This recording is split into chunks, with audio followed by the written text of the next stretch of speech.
Hello, wonderful. It is Sarah K Ramsey, and I'm here with Christine Chang, who's the best-selling author of Show Up. She's a dating coach for high-achieving ladies, and she has worked for years in celebrity and lifestyle photography. So she knows her stuff. She knows how to make you look good, and she knows about how to have a healthy relationship. Hey, Christine, how are you? Hi, I'm doing good. It's good to be back. Awesome. Yeah. So we did a part one. This is part two.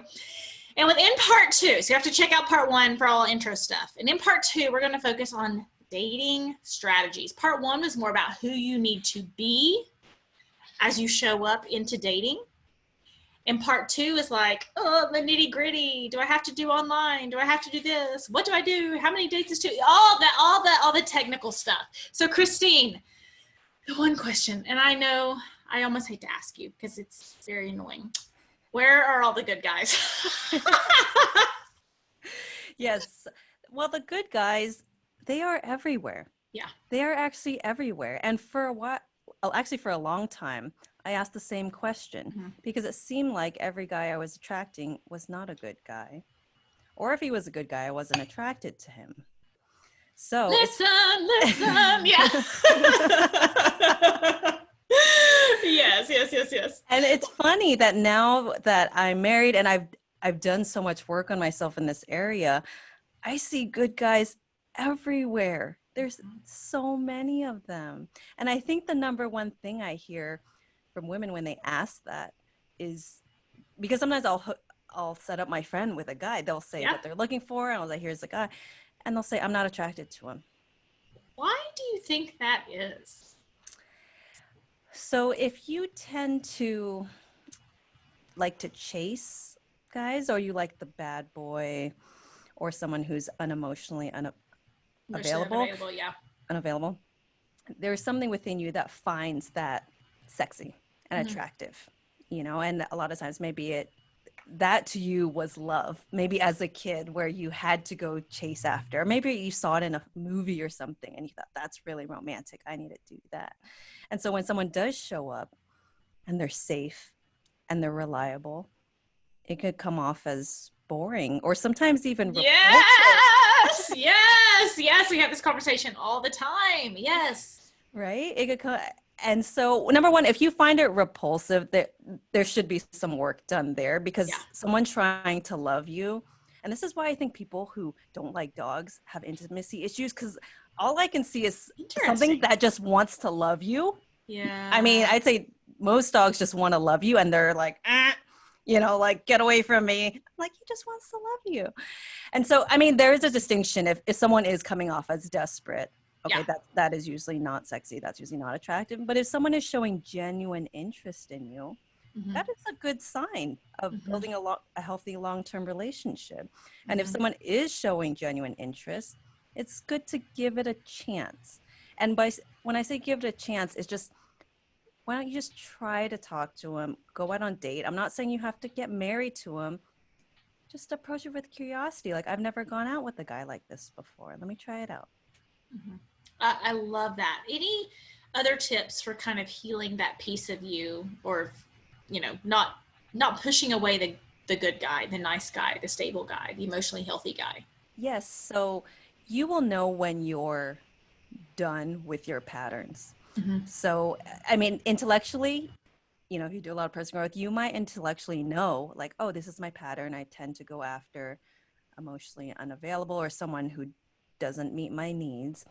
But you might continue to still be drawn towards it. But you will know when you're done. I remember the moment I was done with it. I think I was dating for like 5 or 6 years of mostly being single, some kind of boyfriends in there. And I remember plopping on the couch, feeling so frustrated, saying, I am done feeling this way. And I was completely aware that I was choosing to feel this way because of the people that I was choosing. And so now, by the way, it is possible to change your outlook on this, because now if a guy is emotionally unavailable, I find it super unattractive. I find it like immature, like he's not ready to be in a relationship. That's like, I don't want that. I find it unattractive, where before I found it very, very sexy and very attractive. Yeah. And it doesn't, what she's not saying, what I'm not saying is that our current relationships are boring. Because it's not, people are like, well, how's your relationship? I was like, well, I got down and dirty 3 times in the last 48 hours. How about you? And they're like, what? And it's like, we have this super passionate life. We're always joking with each other. We're always like kidding around with each other. We're traveling the world. We're dreaming. We're talking about, our next little mini empire we're building, right? It's super sexy. It's super connected. It's super fun. It's super giggly. We go on dates more than anyone I know, right? Especially we've got like 3 children, and we're going on like weeknight dates. Like we're doing life, new plans and new adventures. It's super fun. It's not boring. It's stable. Yes. Yes. And if you want a healthy long-term relationship, it is going to be predictable because that person's reliable. They're going to show up. They're going to do what they say they're going to do. And if you don't want that, if you want the passionate, unreliable, you're not sure what you're going to get, maybe for a fling, you're in Bali or you're in Italy, fine, for a few months. I'm sure actually that is super fun. It can be super fun if you're in that space. However, do you want to be doing that in 10 to 15 years? Yeah. It's like running a marathon. You want to be pushed and pulled like that, 15 years down the road. I definitely don't, because I find it completely exhausting. Mm-hmm. It is exhausting. And I did not want the main relationship in my life to feel exhausting, because I feel like life is hard enough. We have all these challenges. I don't need my main relationship to be one of those challenges. You can find variety and adventure and novelty in so many things other than a new partner. Yes. Right? So you can change your hairstyle. You can change, your how you feel in your body. There's so many things you can change that do not involve needing variety and instability, because it feels exciting. Yes. But it's not exciting in a good way. Correct. It's not healthy. And I mean, with my husband, he's so stable that, we can create exciting experiences together. Yes. We can go ride roller coasters together. Yes. Right? Yes. So, if you do want to feel safe, which I feel a lot of women say, I want to feel safe. Yeah. So you need to rewire yourself that, yes. If a guy comes along and gives you safety, that's what you want. And like you said, besides the relationship, there's other things that you're passionate about: travel, new restaurants, if you love eating, new food, things like that. And having a community, I think, is really important as Agreed. well. Mm-hmm. So it's and your own hobbies. That's healthy, right? Because as humans, we're made to function in villages and have more going on than just with one person, right? Please hear her say that, right? Like there's like, oh, I will be complete when I find that one person. Your relationship will be a wreck if all you have is that one person. Like that is so much pressure to put on one person. And I remember I had a friend and they text me and they were like, oh, you and Ben seem so happy. Is it like a fall off the cliff, can't live without him, passionate, crazy kind of love? And I was like, no, and I never want that again. Like I never want to be out of control. And it doesn't mean it's not passionate or fun or adventurous or sexy, or it's almost like a cookie. We got to break apart. Like when you think about stable and passionate, like break those apart. Like break those apart and put them, they are two different conversations. And when you're telling your brain, if they are safe, that it is not sexy, it is not passionate, it is not, you don't get all the feel goods, that's a lie. Yeah. It's a lie. Absolutely. And I like how you say stable, because usually I will say like it is boring, but it's a good thing that it's boring. To reframe it, that boring and predictable, marriage is boring and predictable, but that is a good thing. That is what you want. Mm-hmm. You want stability from a partner. Absolutely. So what are some other strategies for like that initial process, like finding someone to go out with, the first couple dates? What are some strategies on making more of that happen? Sure. Well, I mean, one little nugget I'll give you is, if you are told that you can come off as intense while you're dating, is to date multiple people at once. because that's love that strategy. I mean, I say it all the time. And you're not like a bad person, right? You're not committing every person is not the person, right? I love that, because plus if you have kind of multiple people you're seeing, you don't need that one relationship to work out so much. right. It splits up your energy. And because Yes, if you're yes, intense, yes, yes. that could be a good thing for some. I mean, that's why probably we're like so good at our work, right? We just make Yes. stuff happen. It's what we're good at. See, we are twins. We Oh, even look alike, kind of, if you're watching this. From I like our dark hair, our back. right. And if any other women out there are high achieving, you are probably similar in Yes, this yes, sense, yes. right? So, yeah, not putting all your eggs in one basket, like split up your attention with other people, be open to talking to other people. And if you're not comfortable, kissing more than one person at once or sleeping with more than one person at once, you don't have to do that, but just be open, unless you've had the conversation that you're exclusive and you guys are going to be committed to each other.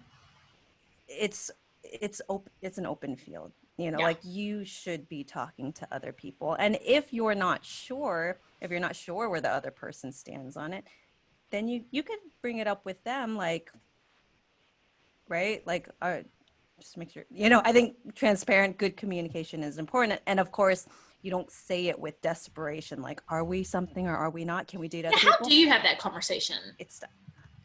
I would just say, again, out of curiosity, you're approaching it with curiosity, like, hey, I was just wondering, because I was thinking, like, you could be honest too, like, typically I don't date more than one person at once, or I'm not used to it, but I would like to, if you're in that space as well, if you're not sure if you want to be in a committed relationship.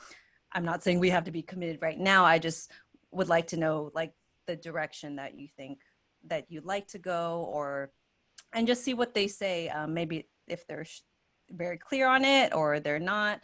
You're not asking someone to commit to you. You're just wondering. Again, I think the curiosity, that tone is very, very Agreed. important. Agreed.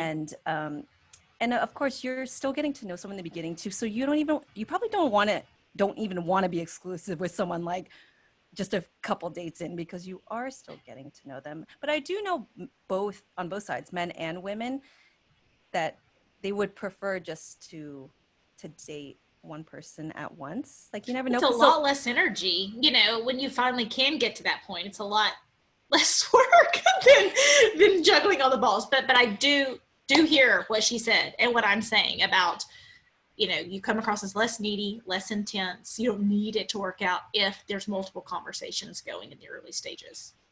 Yeah. And I think just keeping it light as well. Yeah. Like, oh, I'm just wondering, and because I think assuming can get you in trouble as well. Because I don't know, maybe the guy really likes you, and maybe he's only dating you and just wants to be with you, and maybe. So I think it's a good thing not to always assume. Yeah. Like, oh, for sure he's dating like 7 other women or whatever. You could be having these conversations in a healthy way, not interrogating, or not like, what are you doing, but more like, just to see how they approach dating, how they like to approach dating right now.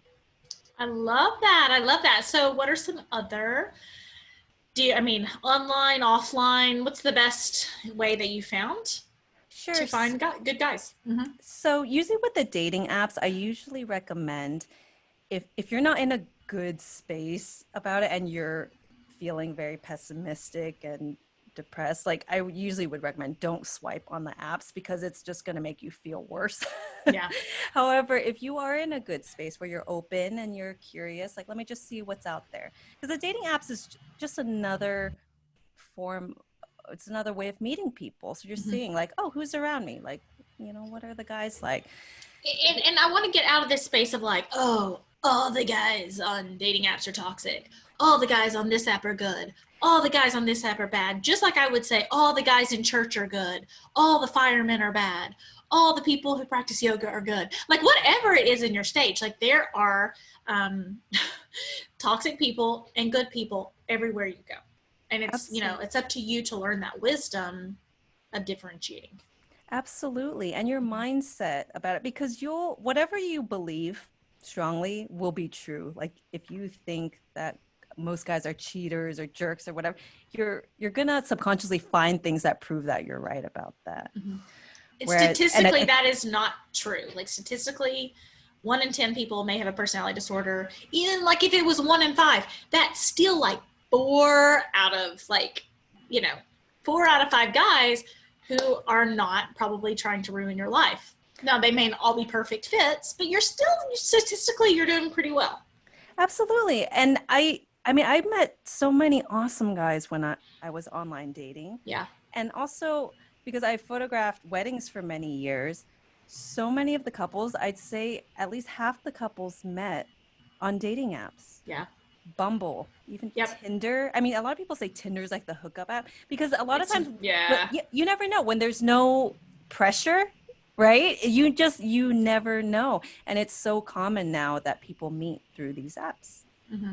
And so one of my strategies when I was dating and then now, meet as many people as possible. Like put yourself in situations where you are forced to meet new people. Don't like hide in the corner with your girlfriend. Get in situations where you have to meet new people. Yes, and this is logic because the more people you're Yes. around, even if you don't meet your soulmate, you're making new friends. So if you're doing things that you like to do, you're playing beach volleyball or at a dance class or something like that, the least you'll get is meeting cool people who are into the same things Yeah. you like. And then they probably, you're expanding your circle. Everyone knows someone and you never know where your guy or gal's going to come from. Yeah. And just being open. Yeah, I'm interested in dating. Right. Then they may say, oh, I know somebody who'd be perfect for you. Right. Great. That's it. That's a good thing. So what about if you meet, there's someone you see in real life, or, doesn't have to be a bar. It could be a business function, not like maybe in your business, but like a professional association or something where it'd be appropriate to meet people that you could possibly date. What are some good conversation starters? Or if you have to just walk up to someone. Yeah. And you should always, if you're interested in someone, you should always let them know that because that is Mm-hmm. giving Yep. it Mm-hmm. that's giving it a chance. I mean, it is very hard because I mean, you're being vulnerable and it could be a no. The worst you'll get is a no. Yeah. Actually, the worst you could probably get is someone like laughing in your face. Okay. I'm just trying Which to think of, so rarely would happen. I mean, that which is is, just yes, that's so like, unlikely. that is like middle school stuff, right? Mm-hmm. Mm-hmm.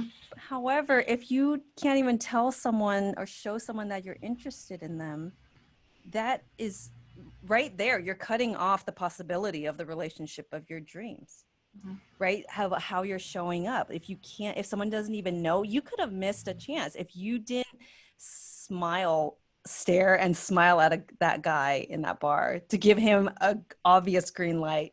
Come talk to me. He could have not even known and just left the bar, and you could have missed a chance right there. And so And yeah, and you have to give them green lights. Expecting every male that is possibly cute to do all the work of the relationship is really unfair, It right? is it is unfair. Like I empathize with the guys of how hard it must be Yes. traditionally to be the one to start conversations and plan these dates, hoping like, oh, I hope she likes this. It is a lot of pressure for them. And I think it's a good thing that things are changing now where it's more normal for women to show interest or start a conversation. I do feel for the most part, if you are out and about, I think it's pretty obvious if you're a woman and you lock eyes with a man and you smile and then you say hi. That is usually a green light that Mm-hmm. you're open to talking. I think sometimes it could be hard if you are surrounded with your girlfriends and uh, there was a dating coach. Was it Matthew Boggs or Matthew? Yes, and he says, "Do yes, Like yes," a and he was, wall. yeah, yes, that's what I'm saying. Yeah, don't put yourself in situations like, oh, we feel safe. If you feel you have to get past the risk factor, the vulnerability factor. Don't go into a night with a wall and then wonder why nobody broke through your wall. Yes. I Yeah. literally, I remember going to parties and I was like, I don't know anybody there. Like house party, not like crazy stuff, like house parties where there was like a band. I had to talk to people and like start new conversations. Like there was no other option, and I didn't give myself another option. Good. No, that's awesome. Right? Get out of your comfort zone. Yes. And I mean, some people say like, well, I'm like naturally shy and introverted. I mean, growing up, I was super shy and introverted, but I worked on that. Number one, for my work that I did, Right. because I had to be a people person for work. So I told myself like, I want to, work on this. And it spilled over to my personal life Yep. of making friends and doing what you have to do to create what you want. So, when you're out and about, also just like feeling good. And think about when you tend to get approached the most. It's usually when you're feeling really good. Like for Uh-huh. me, it's like it was whenever I'm dancing, like on the dance floor, because I just really love to dance. Me too. Or right, and you're in your body, Yeah. and also when I was working, when I was photographing events and stuff, because I was so in the zone and I was, so passionate about what I did. I wasn't paying attention to anything else. I think people picked up on that. So I would always get approached when I was working. So think about those things that put you in that zone. Like first date conversations, second date conversations, like there's a different energy about talking about things you're passionate about versus then talking about like your healing process or your past or your baggage or whatever. Like that is like, do not bring that into the fun of the lightness of the beginning. You're not lying if you don't bring in like all your baggage with you, right? Like it's appropriate, it's okay, you're not hiding anything. It's like, okay, that's there, but let them get to know the things you're excited about first, and have things you are excited about. If you were like a mother and you're talking about your like children, like that's fine. Oh my gosh, that cannot be like your like go-to conversation. Like I think about the dating brand, like hard working mama is not a good dating brand. You better have something else you're able to bring to the table. Absolutely. And in like enthusiasm, like Yes. true excitement and enthusiasm. And I've spoken to a lot of my men, a lot of my men, a lot of men and guy friends, and a lot of them say what attracted them to their wives is like, she was super fun. Yep. She's super fun. Like, bring the fun. Oh, I love that. I love that. Okay, so may I tell you something about from my own past? Yeah.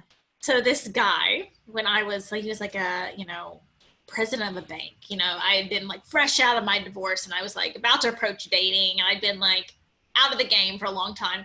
And he said, "You're going to have a really hard time dating." And I was like, what?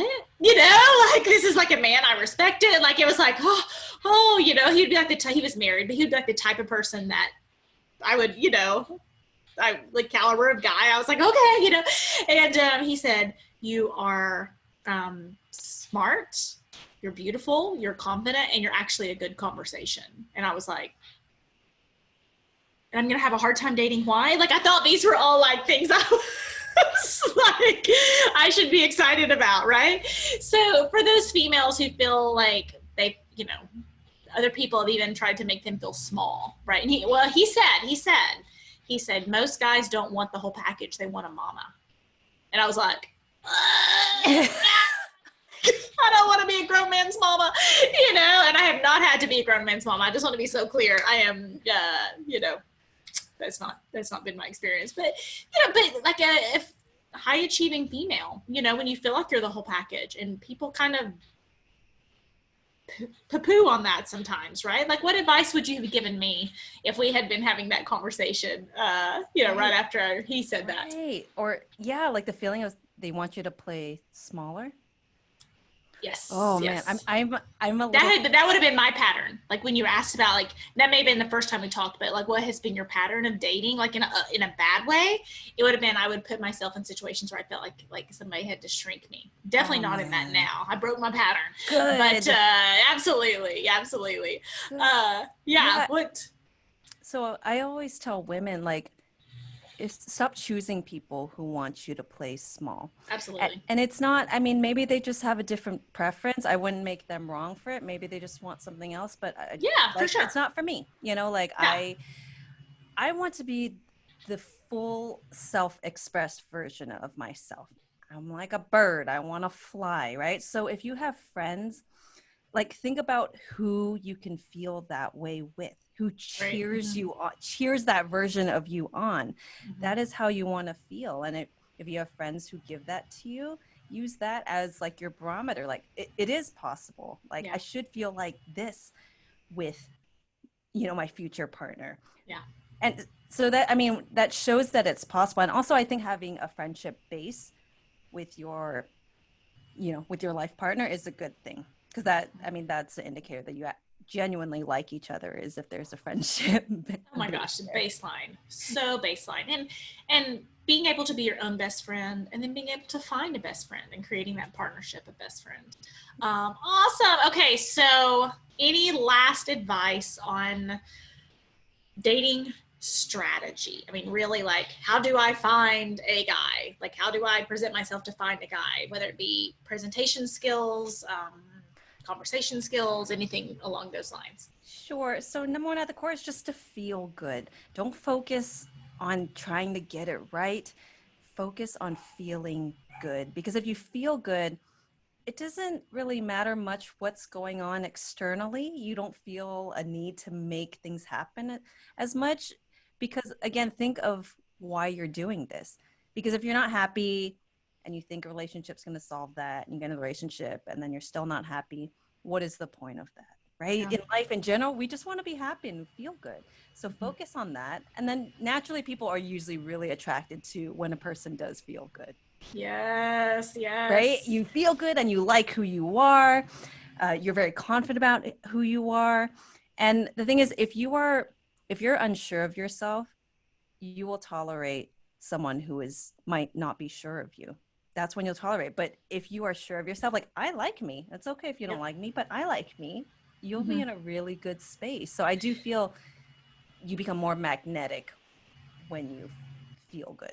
And you're going to stand out from other females, which is kind of sad, right? But most females do not bring that version. This guy came up to me one time and he was like, "You're pretty." And I said, "I know." And he goes, "Whoa." And I said, "Would it have made you feel better if I had said I was ugly or I didn't feel good about myself? So then you had to do the work to make me feel good about myself. Would that have been a better option for you?" Like, this is a conversation, like our first, like, oh my 10 gosh. seconds. And I don't necessarily recommend that, but he was like, "When should we go out?" I was like, "Thursday works." Like, I swear to you, like, that was like, because when you bring that version, it's just so unexpected. So many women, "Oh, really? I didn't like my hair today. Oh, I wasn't sure about this outfit." Like, really switch into this conversation of guy like filling up their like love bucket.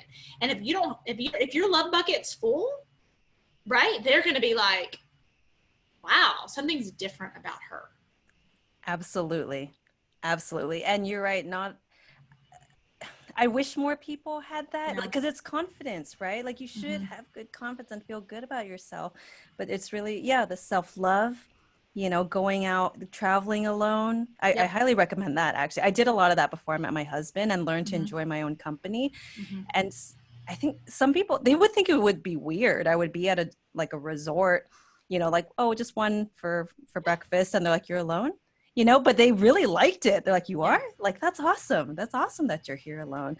There was a real theme, something I do want to point out. Both of us talked about putting ourselves in situations alone that start conversations even just being alone. And that's a really important component of meeting people in real life. Is if you're with your girlfriends, there's no reason for people to come talk to you. If you're alone, people automatically come talk to you. Yes. Yeah. Sometimes I strategically, like, if I want to go meet people, it could be like a networking event too. Exactly. I usually actually will go alone, because when you have your safe bestie with you, and even if you say to each other, like, "Okay, we're going to meet people," it doesn't happen. Sometimes it's not the same. So I do, being alone, getting out of your comfort zone, being confident about it. And saying something as little as, "Oh, that burger looks good. Are you a pickles guy or not a pickles guy on a burger?" Like, you can say something as little and as simple as that, and the conversation started, the door's opened. You just have to open the door, find new people, put yourself in new situations where you have to meet new people, open the door. If they are a piece of crap, shut the door. Like, it is not that hard. Right? We make it so complicated. Oh, but what if he doesn't like my door? Well, then Not your guy. next open. Maybe he wasn't good at loving. It doesn't mean I'm not lovable. Absolutely. And that clarity will give you confidence. So if Absolutely. you're very clear on yourself, how you feel about yourself, what you want, actually more importantly, what you need, because sometimes that doesn't match, then it's easier to go through that. Yeah, what's good for you. Absolutely. Awesome. Christine, thank you so much. She is the best-selling author of Show Up. You can find her on Instagram. Where? On Instagram, it's C Chang and Co is my Instagram handle. And yes, and we'll put this stuff, where to find more of her, in the show notes. Google, give Show Up a Google, give her a Google. And thank you, Christine. Thank you so much for helping us do more to find love. Thank you, Sarah. Have a great day. You too.